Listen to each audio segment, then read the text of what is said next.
Hello students. Last video में हम लोगों ने क्या पढ़ा था कल? डेटाबेस का इंट्रोडक्शन पढ़ा था। आगे हम आज बात करने वाले हैं क्रिएट कमांड की और ड्रॉप कमांड की। तो आज हम डेटाबेस पाइथन के अंदर किस तरीके से डेटाबेस हम क्रिएट कर सकते हैं, किस तरीके से हम टेबल क्रिएट कर सकते हैं, किस तरीके से उसको हम ड्रॉप करा सकते हैं, ये दोनों कमांड आज के लेक्चर में हम पढ़ेंगे। तो चलिए स्टार्ट करते हैं। तो सबसे पहले हम बात कर लेते हैं क्रिएट कमांड की। तो कल लास्ट वीडियो में मैंने आपको बताया था कि डेटाबेस पाइथन के अंदर जब हम डेटाबेस यूज़ करेंगे तो हमें एक प्रीडिफाइंड मॉड्यूल इंपोर्ट कराना होगा, दैट इज़ एसक्यूएलाइट 3। तो सबसे पहले हमें क्या करना होगा, import SQLite 3. This is a predefined module. Okay, module के बारे में हम लोग पहले पढ़ चुके हैं। डेटाबेस के लिए मैंने एक वेरिएबल ले लिया db SQLite 3.connect।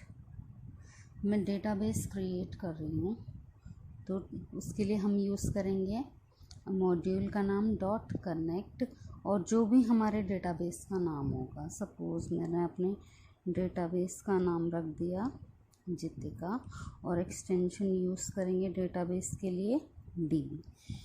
तो इस तरीके से हम अपना डेटाबेस क्रिएट कर सकते हैं। ओके,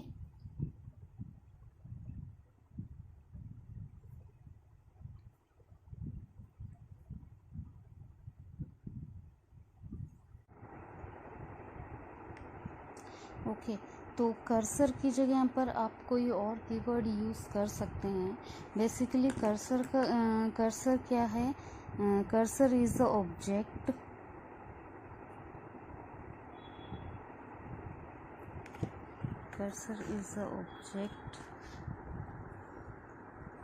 ऑफ डेटाबेस हैंडलिंग के लिए कर्सर इज़ अ ऑब्जेक्ट। तो आप कुछ और कीवर्ड यूज़ कर सकते हैं कर्सर की जगह। एज सच कुछ कंपल्सरी नहीं है कि आप कर्सर ही यूज़ करें। Basically this is for database, this is a object of database handling. Okay, तो उसके बाद ये हमने डेटाबेस क्रिएट कर लिया। उसके बाद अब हमें एक टेबल क्रिएट करनी है, तो उसके लिए हम क्या यूज़ करेंगे, कर्सर डॉट एग्जीक्यूट। तो हम क्रिएट कमांड यूज़ करेंगे CREAT, क्रिएट टेबल, और आप अपनी टेबल का जो भी नाम रखना चाहते हैं। ओके, सपोज़ मैं एम्प्लॉय नाम से एक टेबल क्रिएट कर देती हूँ, EMP। उसके बाद उसके कॉलम्स के नेम, मतलब आप अपनी टेबल में जैसे कोई टेबल है ID, name, roll number, marks, इस तरीके से, तो वो कॉलम नेम। ओके, और उसका टाइप, ID मेरी इंटीजर नंबर होगा कोई। ओके, कॉमा, फिर जितने भी आपको कॉलम नेम आप देने हैं, कॉमा लगा के आप दे सकते हैं नेम। और नेम का टाइप क्या होगा, टेक्स्ट। ओके, ये मैंने ये ब्रैकेट क्लोज किया, ये कॉमा क्लोज किया, ये ब्रैकेट क्लोज किया। ओके, उसके बाद db डॉट कमिट। ओके, तो इस तरीके से हम लोग अपनी एक टेबल को क्रिएट कर सकते हैं।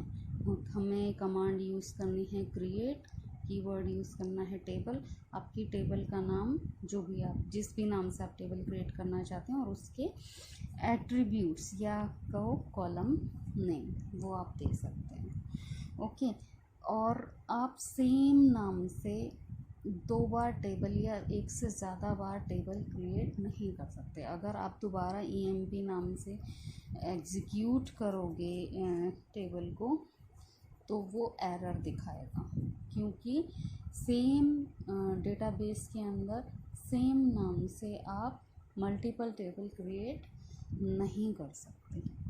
ओके, तो इसलिए आप जब भी दोबारा अगर रन करेंगे तो इस टेबल का नाम कुछ भी EMP 1 2 3 कुछ भी कर दीजिए, चेंज कर दीजिए, बट सेम नेम नहीं रह सकता। ओके, और उसके बाद हम बात कर लेते हैं ड्रॉप कमांड की।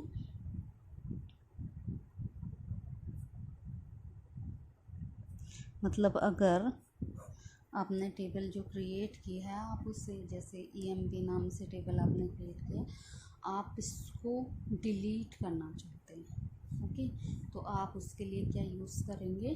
Drop command. तो ड्रॉप के लिए हमें यूज़ करना पड़ेगा ड्रॉप टेबल और टेबल का नेम। ओके, तो उसके लिए इसी तरीके से आप इंपोर्ट कराएंगे मॉड्यूल को, डेटाबेस क्रिएट करेंगे, उसके बाद यहाँ पर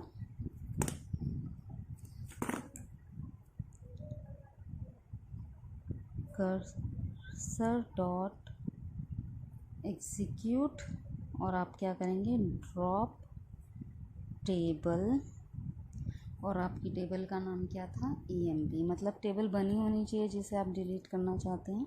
मैंने जो टेबल बनाई है मैं उसे ही ड्रॉप कर रही हूँ, EMP। Okay, that's it. तो आप इस तरीके से अपनी टेबल को, कोई भी एग्जिस्टिंग टेबल को आप डिलीट करा सकते हैं, ड्रॉप करा सकते हैं। तो ये हमने पढ़ा किस तरीके से हम टेबल को क्रिएट कर सकते हैं और किस तरीके से उस टेबल को हम डिलीट कर सकते हैं। तो अब हम इसको सिस्टम पे रन करके देख लेते हैं। देखिए स्टूडेंट्स, ये मैंने टेबल को क्रिएट करने का प्रोग्राम लिखा है, इसको मैं रन कर देती हूँ।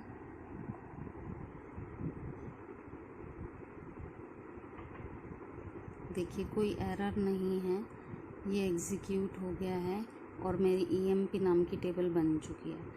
अब आप अगर देखना चाहते हैं कि मेरी EMP नाम की टेबल कहाँ बनी है, ठीक है, अगर आप ये देखना चाहते हैं तो उसके लिए आपको इस पाथ पर जाकर, DB ब्राउज़र के बारे में मैंने कल बताया था आपको, ये जो पाथ आपको दिखाई दे रहा है C यूज़र, इसके अंदर आपको जाके अपनी टेबल को आप देख सकते हैं। तो मैं DB ब्राउज़र ओपन कर लेती हूँ। ये देखिए मैं ओपन डेटाबेस कर रही हूँ। जो मेरा पाथ था वो ये था C ड्राइव के अंदर।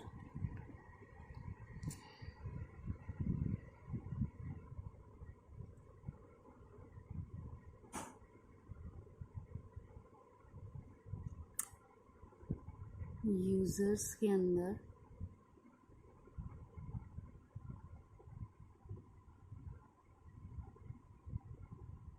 पाइचाम प्रोजेक्ट्स,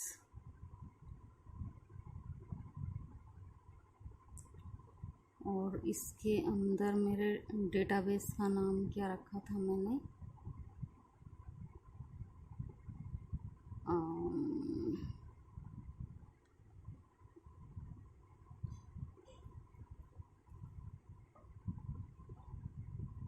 डेटाबेस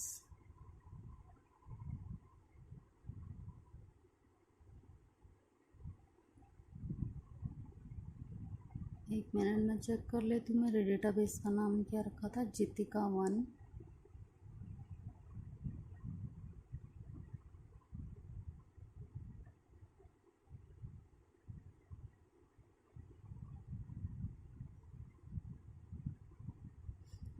डेटाबेस 1 के अंदर जितिका 1, और इसके अंदर ये देखिए EMP नाम की टेबल बन गई। और मैंने 2 एट्रीब्यूट्स बनाए थे, ID एंड नेम, ये दोनों एट्रीब्यूट्स आप दिखाई दे रहे हैं।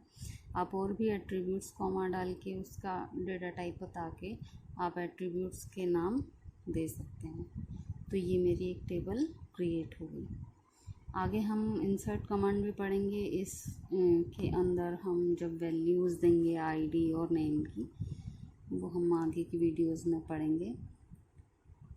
ओके, तो आगे हम बात कर लेते हैं ड्रॉप कमांड की।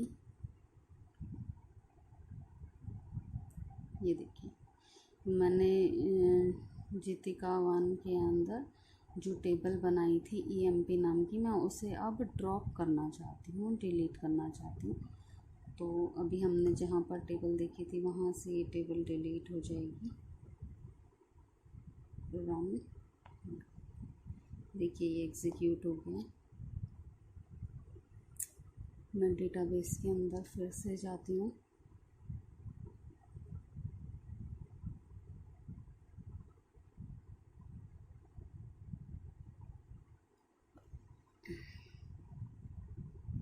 ओपन डेटाबेस, जीतिका 1 के अंदर अब कोई भी टेबल EMP नाम की नहीं है। जो अभी हम देख रहे थे वो डिलीट हो चुके हैं। ओके स्टूडेंट्स, तो इस तरीके से आप क्रिएट कमांड का और ड्रॉप कमांड का यूज़ कर सकते हैं। अगर आपको कोई भी क्वेरी है तो आप प्लीज़ कमेंट करके ज़रूर पूछिए। और अगर आपको मेरी वीडियो पसंद आई है तो प्लीज़ लाइक कीजिए मेरी वीडियोस को। Thank you so much.